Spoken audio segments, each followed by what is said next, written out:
Assalamualaikum warahmatullahi wabarakatuh. Perkenalkan, nama saya Muhammad Anik Ahwazi, NIM 25502100074 dari kelas B1 MBR. Adanya saya membuat video ini untuk memenuhi tugas mata kuliah dasar-dasar ekonomi syariah yang diampu oleh Ibu Yulia Friani, Magister Ekonomi, dengan tema Pemikiran Ekonomi Islam Kontemporer. Nah, dalam pemikiran ekonomi Islam kontemporer, ada 5 tokoh yang akan kita bahas. Yang pertama yakni Muhammad Baqir As-Sadr, yang kedua Muhammad Abdul Manan, yang ketiga Muhammad Najitullah Siddiqi, yang keempat Monzir, yang kelima Umar Kapra. Nah, yang pertama Muhammad Baqir As-Sadr. Muhammad Baqir As-Sadr adalah tokoh awal ekonomi Islam kontemporer. Ia menegaskan bahwa ekonomi Islam bukan campuran kapitalisme atau sosialisme, namun sebuah sistem yang berdiri sendiri. Dalam bukunya yang berjudul Iqtisaduna, As-Sadr menjelaskan bahwa kepemilikan dalam Islam terbagi menjadi 3, yakni kepemilikan individu, kepemilikan negara, dan kepemilikan umum. Menurutnya, peran penting dalam mengatur ekonomi agar tercipta keadilan sosial dan tidak terjadi penumpukan kekayaan pada kelompok tertentu. Yang kedua, pemikiran ekonomi Abdullah Manan.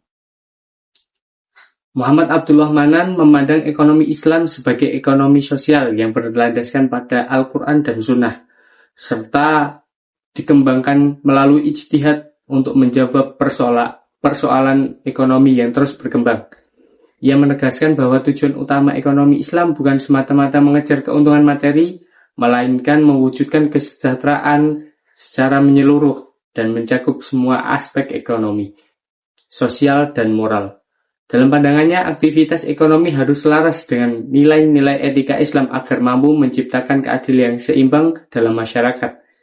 Manan juga menyoroti peran penting lembaga-lembaga ekonomi Islam seperti zakat, wakaf, dan perbankan syariah sebagai instrumen strategis dalam mengatasi kemiskinan dan ketimpangan sosial.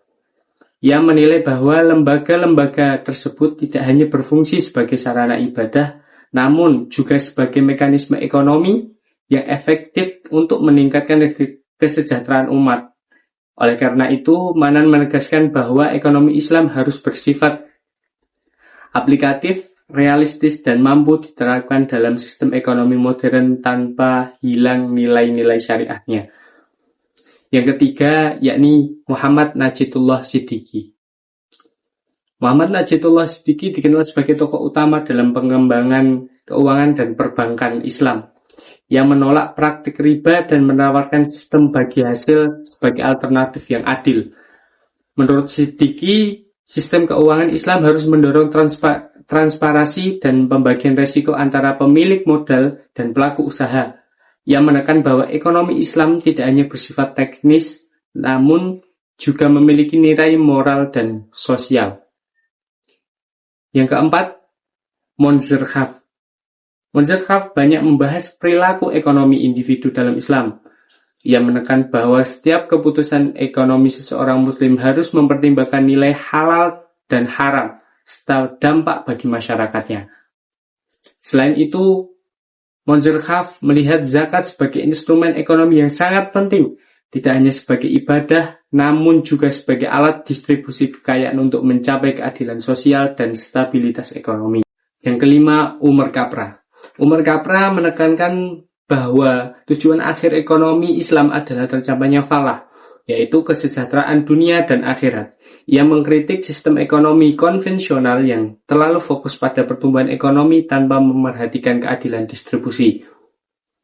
Umar Kapra menegaskan pentingnya peran negara dalam mengelola kebijakan ekonomi agar sesuai dengan prinsip syariah dan nilai moral Islam. Kesimpulannya, pemikiran ekonomi Islam kontemporer yang dikemukakan oleh 5 tokoh tadi menegaskan bahwa sistem ekonomi Islam berlandaskan pada nilai keadilan, keseimbangan, dan tanggung jawab sosial. Melalui penghapusan riba, penguatan zakat dan wakaf, sistem bagi hasil, serta peran negara yang adil dalam ekonomi Islam hadir sebagai solusi untuk mewujudkan kesejahteraan umat dan mengurangi ketimpaan ekonomi di tengah tantangan ekonomi modern. Sekian pembahasan pemikiran ekonomi kali ini. Kurang lebihnya minta maaf. Saya Muhammad Anik Awazi pamit undur diri. Wassalamualaikum warahmatullahi wabarakatuh.